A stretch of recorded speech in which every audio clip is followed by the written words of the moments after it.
parang nakikita natin yung galaw ng cavalry, yung galaw nila Carl TC sa galaw nila Ryzen. And now that they're facing off the real, the original na gumagalaw ng ganon, paano to magpe-pair up? Knowing na sa Flying Clouds, alam mo agad na maraming pwedeng mangyari, mga maagang rest bomb, mga mapipilis na pagpunta doon sa jungle camp.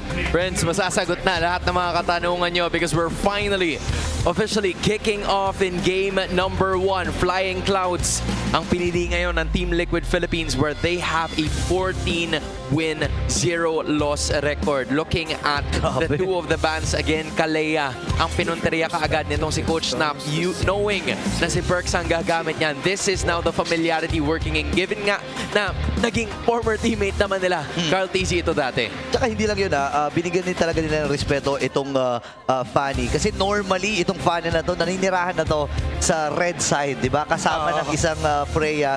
Pero alam ni Coach Nap alam ni Coach Ayo na okay, respetuhin natin yan. Hindi niya sinabi yun Hindi niya sinabi Tagalog yun Baka kasi sabihin mo, sinabi niya talaga yun. Tatanungin na kita De, pero alam nila kung ano yung mga heroes na re-respetuhin nila dito. Ang hirap nga naman din ibigay yung hero na nagsimula ng lahat para sa Smart Omega. It has been part of that major turnaround na kung saan binawi nila lahat ng mga talo nila ng regular season. Umabot pa sa puntong nag-win streak. But then, Team Liquid Philippines, Harley agad-agad para kay Carl TZ. But quick answer for Smart Omega, Claude Ninetsky, na nakita naman natin kahapon na nagaganapan niya yung hero niya. And dito naman tayo sanay para kay Netsky, yung mga mabibilis na hero talaga. And dahil nga Flying Clouds hindi siya mangangamba makipaglabanan kagad or makipagsagupaan kagad dito kay Teddy. Kasi minamanifest nga niya na sana kabahan si Teddy, sana manginig si Teddy sa big stage. Hindi pa naman siya sanay sa ganito pero para magawa niya yon, kinailangan niya din nung hero na komportable siya. This is one of those heroes. The Claude mixed up with the Zushin na nakapag-pick up din ng mga MVP game MVPs itong si Mingwen using this hero. But to counter that, Phobius at Eve ang kanilang pinili. These are one of the few teams na gumagamit talaga ng Phobius and putting it on Blue 3. That's how high the prioritization is for TLPH. Nakita mo agad yung immediate answer. Kasi Team Liquid Philippines, isa sila sa mga lagi ng ginagawa to. Every time na may Jushin o na-open up yung Jushin sa kalaban, Eve agad yung magiging sagot nila. Pair it up with this Phobius, isa sa mga pwedeng pang-counter doon sa mobile heroes na pwedeng lumabas pa from Smart Omega. And in addition, Smart Omega picking up the Leomord. I'm curious kasi sinabi nung regular season na hindi ganun kakomportable si Ryzen with this hero, but they won once, and I wonder what the on-ground panel thinks about this. Well, pretty interesting run of the draft so far. Yeah, we are analyzing right here from the crowd. So, Wolf, anything that you want to start off with the Claude and Harley trade going this way? Yeah, I'm actually very surprised that this happened, and also surprised because Mima was actually inaaura na tayo dito. Yeah. So in stage, pero what I do want to see from Omega is attacking hero from the side of for James. Like somewhere along the lines of the analyst, I doubt it will be picked up. You know what I'm really scared about is that they gave away the Phobius to TLPH, and I think that is somehow a mistake. Yeah, if there's one pick that maybe they can put in the room for Perkziva that could help handle what the Phobius could do here, considering that you're up against the Eve, I think they'd want to consider picking up the high loss for themselves if it's available, just so that you have a very solid front that helps supplement what your team wants to do, while at the same time stopping any potential aggression or tempering any aggression coming in from Sanford. Yeah, and, well, in that scenario, they banned the Khalid as well as the Kaja, which is in a way played by JP in an aggressive manner, in a way that they will always go for the plays. So I like that you pointed that out. At the same time, for Omega, what is your frontliner? I think they're left with the Alice because there is no way to work. Sora is still available though, so that might be the last pick here for Omega. Yeah, called the high loss there. I think they take the trade and consider the Gatot Kacha here in the roam if they just want to have that solid, revitalized roamer that could help handle the high loss. Yeah. So now what you, okay, I think they picked it. Okay, it's a good Kacha. As a graph, then I think they will want to go for somewhere less of a Moskov or a Bruno. Yeah. The Khalid can also be picked up here by TLPH for first damage, but I think the Moskov is the best because you apply so much pressure in the map with the Harley as well as the Moskov. Yeah, like the Moskov, open it up. If Omega are also going to be looking to play the map, then you have to have that sort of level too. You mentioned the Sora for Omega to close it out. Yeah, I think that's really good, and I think that's why they're taking quite some time here to lock in their Gold Maker pick, so they can think about it. Oh, how do you feel about this carry? Perfect answer to this Hylos, obviously. Now, the only thing, okay, so I was going to say that the Sora might struggle against the Phobias, but a Yuzong as the last pick, immediately picked up by Omega, tells me that this is Omega wanting to also win in the early stages of the match. There's a QR code on your screen. Scan it and win a chance, or get a chance to win 1,000 MLBB diamonds. I think it's very stable for both in the draft. Not a lot of risks taken. You see the predictions. Honestly, this will boil down to the execution. For sure. Row mid-trade and who gets Turtle 1. I'm still very scared for Omega because of these phobias, but with this last pick, usual, they kind of dampened it a little bit now. I also don't like their Leomord, so we'll see. TLPH seems like they have the easier recipe to taking this one. All right, Wolf and I will come back later on. It's time to pass it on over to our casters on the desk.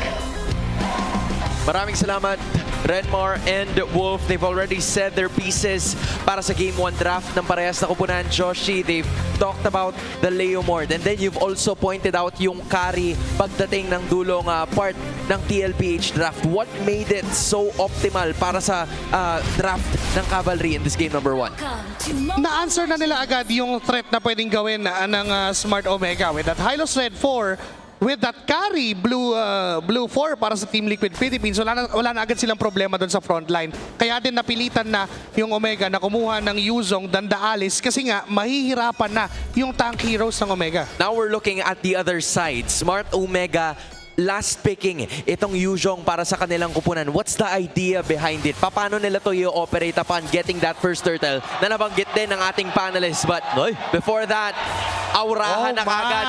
The barangay. Lumapit si Teddy! Lumapit si Teddy dito. Flicker ay nagamit niya. And this time ay mapapaflicker din. Patras! Itong si Netsky. Pero babalikan niya with PM high. Pero may mga shuriken din na binibitawan dito si Teddy. Sigawan ka agad! Wala pa! This game, man. Alam din ni Netsky na lamang siya kapag tumatapa yung Art of Thievery. But Teddy, rising to that challenge, kaya din kita. Tol, inahaurahan siya ni Netsky. Sabi, sige nga, palag ka nga. Nag-flicker papasok. Nag-flicker papasok. Sabi, wala kang mamamain dito, boy. Literal, naharapan ang ginawa nitong si Teddy. Although they're gonna have to play a little bit more passive right now kasi medyo bawas yung HP nila. Oo, and wala ring flicker actually itong si Teddy. Kaya hindi siya pwede magbasim ng todo dito. As compared dito kay Netsky, may mga BMI din naman na pwedeng kasahan yan.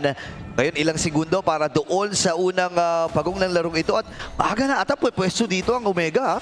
Hindi naman sasali yung dalawang gold laners in terms of the turtle fight. So pwede ba sila mag-chill upon entering this first major objective na ngayon ay pinapwestuhan na ng Omega. Nandito si Ryxen, Perks at iba pa. Nandun pa yung kabayo para dumating. Pero si Carl TZ naghihintay lang. Ayun na yung Black Dragon form na kulay red.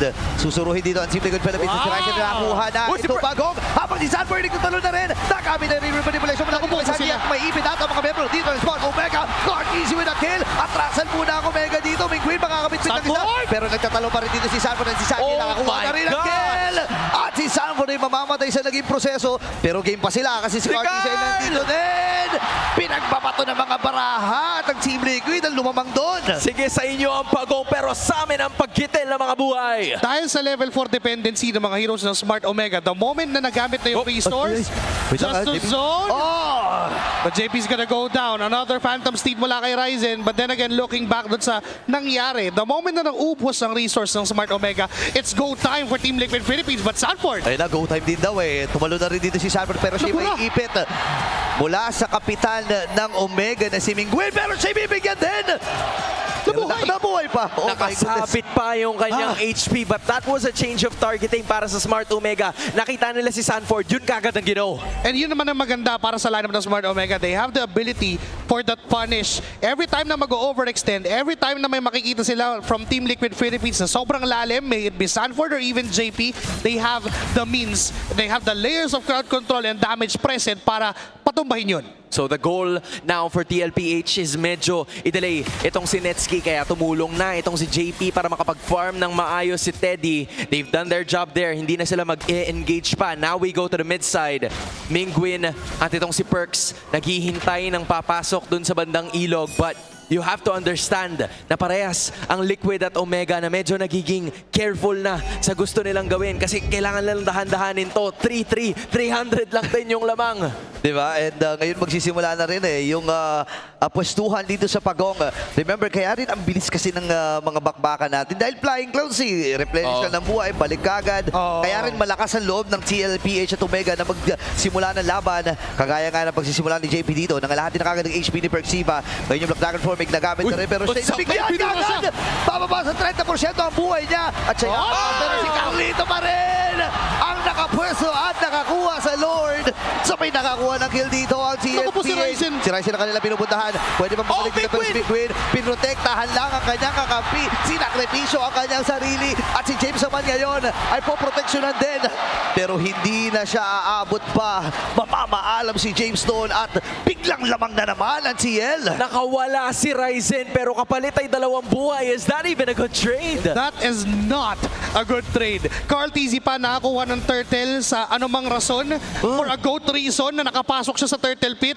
Yun na yung win condition Huwag mong palapitin si Carl TZ. Ginawa naman ni ginawa naman ni James yun. Sinubukan niyang i-zone with the Black Dragon form. Pero yung quick decision from Team Liquid na teka, bigyan nga natin tong dragon. May lumilipad na dragon dito. Nailang Nawala na yung pwesto and by the time na nakapasok si Carl, it was a win from Team Liquid Philippines. And hindi lang yun, they also won that post objective dahil kahit pa sabihin natin sinakripisyo ni Migwin yung sarili niya, it's still a death for Omega. Kaya naman 2,000 na yung lamang ng Team Liquid. And you just have to admire yung ginagawang espasyo ng Liquids para sa kanilang goal pero may mamamatay. Alam nila na wala lang figure din si Sanjay. AOG ay gagamitin defensively ni JP. Pero habang nangyayari yon sa ibabang bahagi ay tinatry din ni Teddy na ilamang ang kanyang sarili.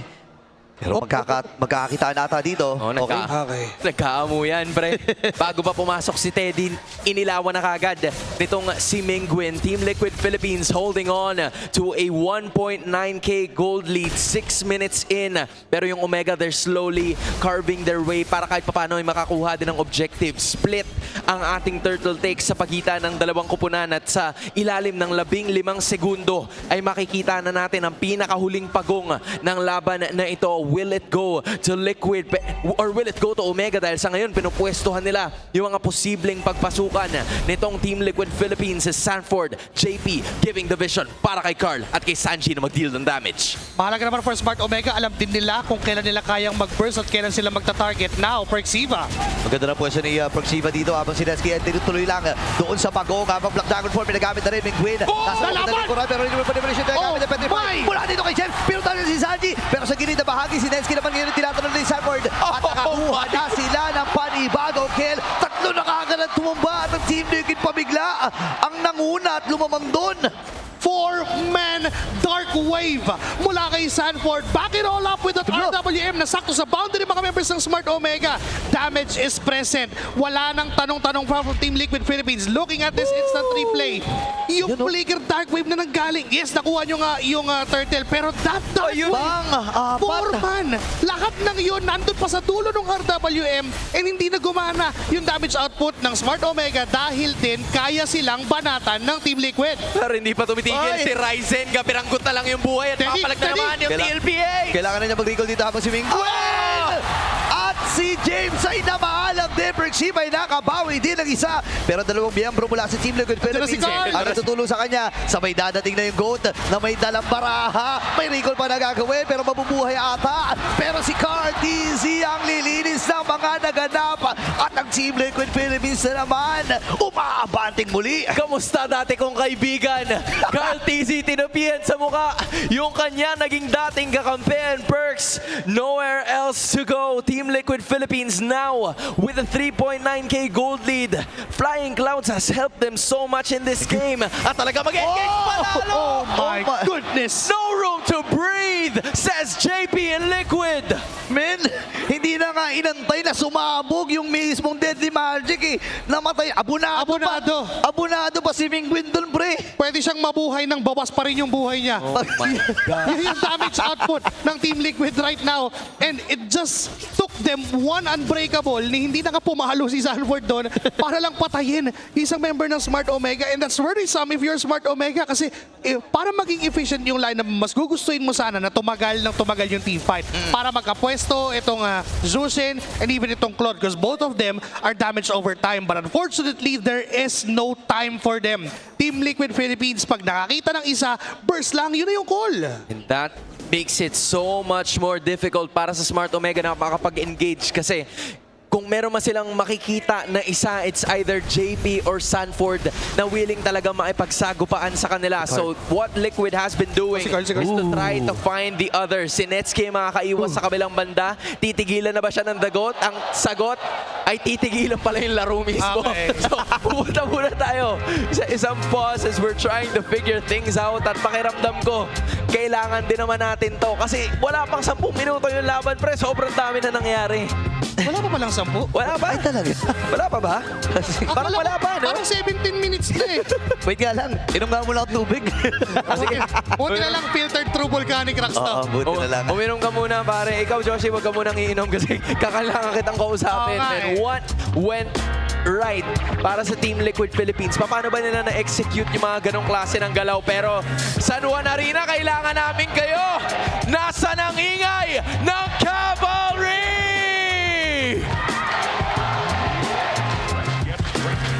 They are all alive and kicking. Paano naman sa kabila? Nasaan ang barangay? Iba din ang suporta na kanilang pinapakita. San Juan Arena is back to the brim. Maraming salamat po in advance for already being here. Dahil sigurado naman ako na gaya ng binabanggit palagi ng ating mga teams, bibigyan nila kayo ng magandang laban. Tama naman yan. And to Eto, answer. eto na. Nararamdaman ko na. May nararamdaman ka ba? Ito ba ang second edition? Ng puksaan? Ay, nilayo. Nasaan ang katapat? Wala pa yung katapat? Oo, wala pa yung katapat. Sige, Wala. Joshi, tuloy mo na yung sasabihin mo. Now, to answer your question, what went right for Team Liquid Philippines? That quick decision making. They knew na from Turtle 1, kaya silang daanin sa sistema ng Smart Omega. Black Dragon form, ilalayo lang si Carl, pupuntahan lang ni James, and then eventually the Turtle will fall to the hands of Smart Omega. But when they did what they did during Turtle 2 na, teka nga, bigyan nga natin tong Dragon kasi parang kaya naman. And they thought so, and they did so. Kaya nung paglapit ni Carl doon sa, again, meron tayong, hindi na to inside joke public information na to, na kapag nakalapit si Carl TZ doon sa loob ng Turtle Pit o Lord Pit, parang kanya na yun agad. Man, for some reason, parang ganun talaga kasi paulit-ulit lang nangyayari. Imagine na, pilit pa yung lapit niya dun kasi galing yun sa Space Escape Di ba yung paglapit niya talagang, ewan ko ba, parang may buff ba talaga? Medyo di pa naipaliwanag no? I think what I just admire dun sa ginagawa ng Team Liquid Philippines all throughout the first 9 minutes of this game is how much space yung kanila nakikreate para kay Carl TZ na tapusin na lang.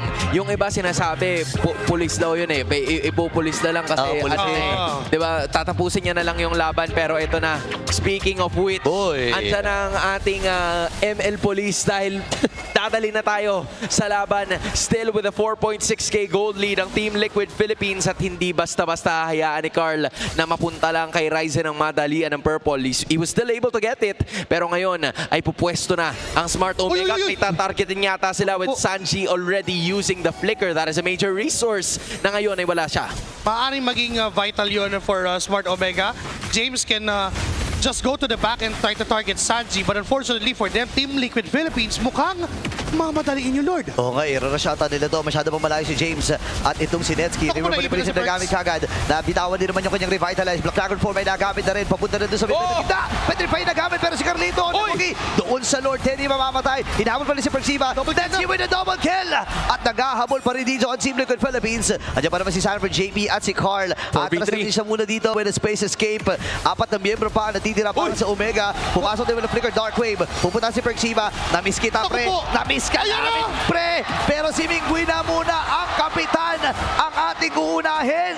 Yung na-miss, hindi Minamintis nakuha pa rin si Mingwin at ang Lord ng Team Liquid Philippines. And that's the ability of how Team Liquid Philippines can chase down that AOG nako-connecta from Daddy JP. It is instrumental for Team Liquid Philippines. And yung sinabi ng on-ground panels natin kanina na mas madaling paganahin yung lineup ng Team Liquid Philippines, pinapakita lang nila. Because just one taunt, just one enhanced basic attack mula kay Sanford, yung mga ganyang klaseng pasok, enough na yun for them to try and make a decision out of it. Kung matatarget pa rin natin yung hero o magbiblitz tayo ng Lord. And by that time, kanina nangyari, minadali nila ang mga bagay-bagay. And that's a free Lord from Team Liquid Philippines. You know, if there's anything that is positive para sa kanilang kupunan sa ngayon, it's the fact that Smart Omega still has their energy shields. Kaya yung inhibitors ay medyo napigilan ng mabilisan. Pero ngayon, umangat palalo yung lamang nitong Team Liquid Philippines. So parang napupuwersa yata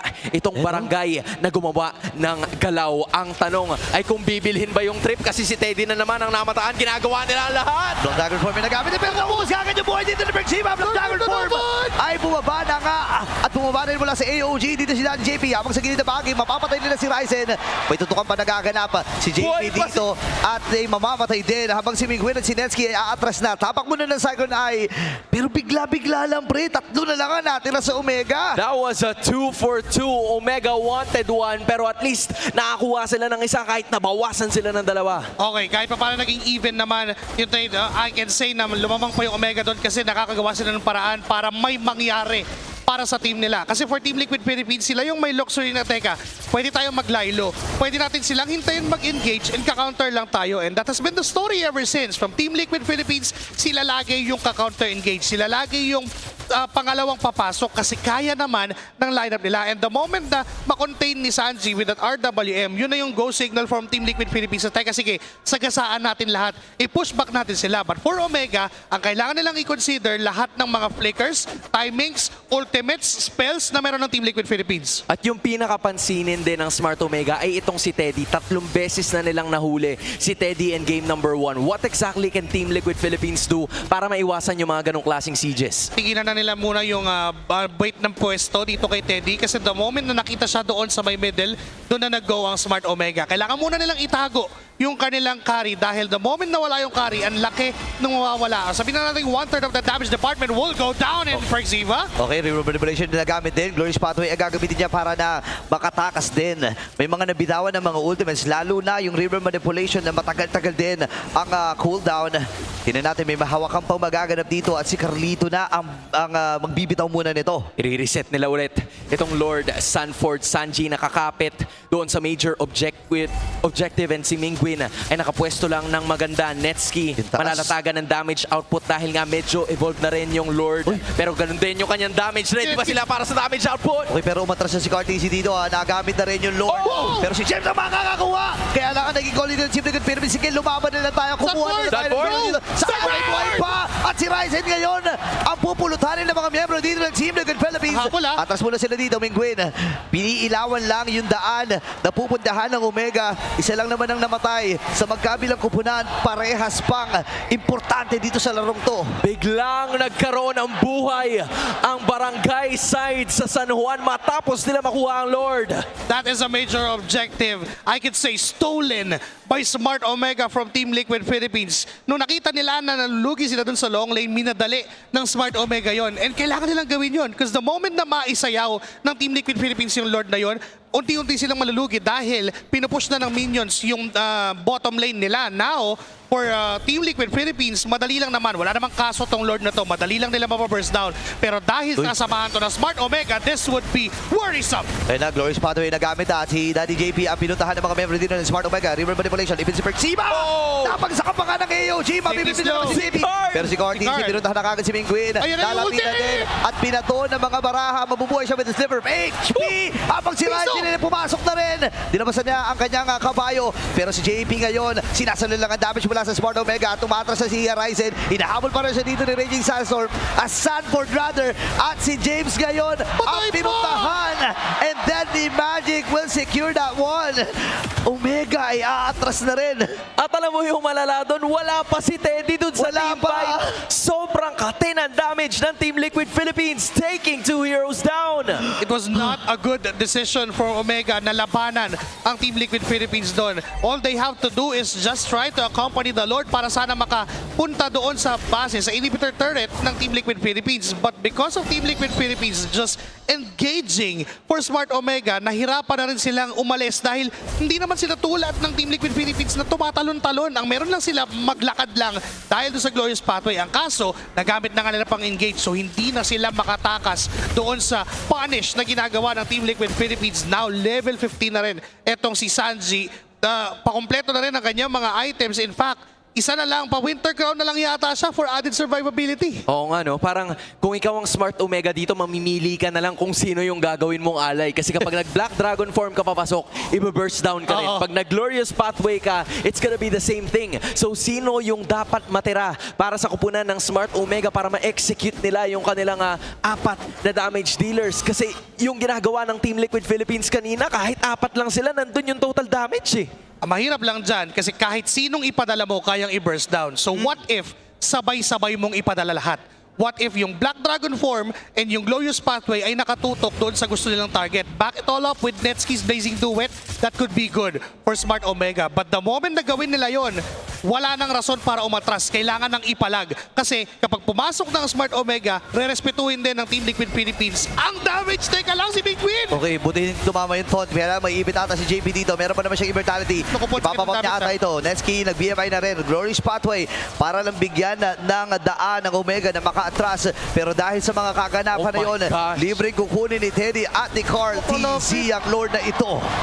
Sobrang linis ng kanila naging execution. Ay, Slow habol! push sa Habol! taas, laban sa gitna. May reroll manipulation pa talaga na ginamit. All for one na daw. Kaya sa likod si Mingguin. Pinupuntahan dito ni Sanford at nakapatay na si Teddy ng isa. Magiging dalawa pa. Mingguin, hinahabol ni JP dito at ni Sanford. Nakapag-Winter Crown pa si Netsuki dito pero mamamatay din siya. Nakadalawa si Carlito. Grabing bilis ng kamay para doon sa immortality. At isasakripisyo na ni Mingguin ang kanyang buhay. 5 ang tumba. Omega ngayon ay naghihikahos. Meron pa silang catapult na kasama sa bandang gitna at ready nang tapusin ng Team Liquid Philippines on game number 1. Back like they never left. Team Liquid Philippines. Malinis kinuha ang game number 1. It was not, again, a good decision to fight if you're Smart Omega. Team Liquid Philippines, nung nakita ni JP na teka, buo yata yung loob nilang papalag sila. Just one unbreakable is the signal for Team Liquid Philippines to go all out at tapusin ang Smart Omega. No, just that last clash was so smart. Nagmula dito sa Team Liquid Philippines. Kasi yung ginawa nila, I don't know if you noticed, pero nag-slow push sila dun sa taas. Matagal pa yung hintayan ng minions para mag-spawn para sa Smart Omega. At napilitan si Ryzen na mag-wave clear doon. Hindi niya nga na-clear ng mabilis eh. Kasi kinailangan niyang tumulong dun sa team fight. Parang for Smart Omega, pipili ka na lang. Ibibigay mo na lang ba yung Lord o kailangan mong dumepensa? And by that chance, dinepensa ng Smart Omega, thus giving up that Lord. And eventually, nung natalo sila sa clash, it was a really good, sabihin na nating daan para sa cavalry na rumagasa ng tuluyan. At sino pa ba ang MVP? Pera para sa inyong lahat sa San Juan Arena. Ganyan kayaman si Carl TZ, ang MVP ng game number 1. And sobrang naging malinis ang laro na ito para kay Carlito. Alam mo yung mga awkward moments na sisilip lang siya, makakakuha siya ng pagong, sisilip siya ng kote, makakakuha siya ng hero, at tuloy-tuloy na nangyayari yun para kay Carl TZ. For some reason, ay iba talaga pag good eh. Parang may something na aura si Carl TZ sa buong larong to. Mga hindi maipaliwanag ng sense, just go things. Yeah. Kumbaga for Carl TZ. And hindi rin ako na-inform na hindi na pala baraha yung ginagamit ng Harley niya.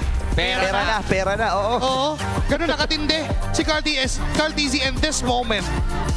Ito yung perfect example ng bakit hindi mo dapat palapitin si si Carl TZ sa objective kasi makukuha at makukuha niya. And everything else followed for Team Liquid Philippines. Nilabanan nila ng nilabanan ang Smart Omega. With Smart Omega, meron silang mga questionable decisions dito sa kung papaano at kailan sila lalaban against Team Liquid Philippines. But Team Liquid Philippines, handa rin sila eh. Kahit saan mangyari, kahit saan yung entry point, kahit kailan gawin ng Smart Omega pumalag, kaya nilang pumalag pabalik.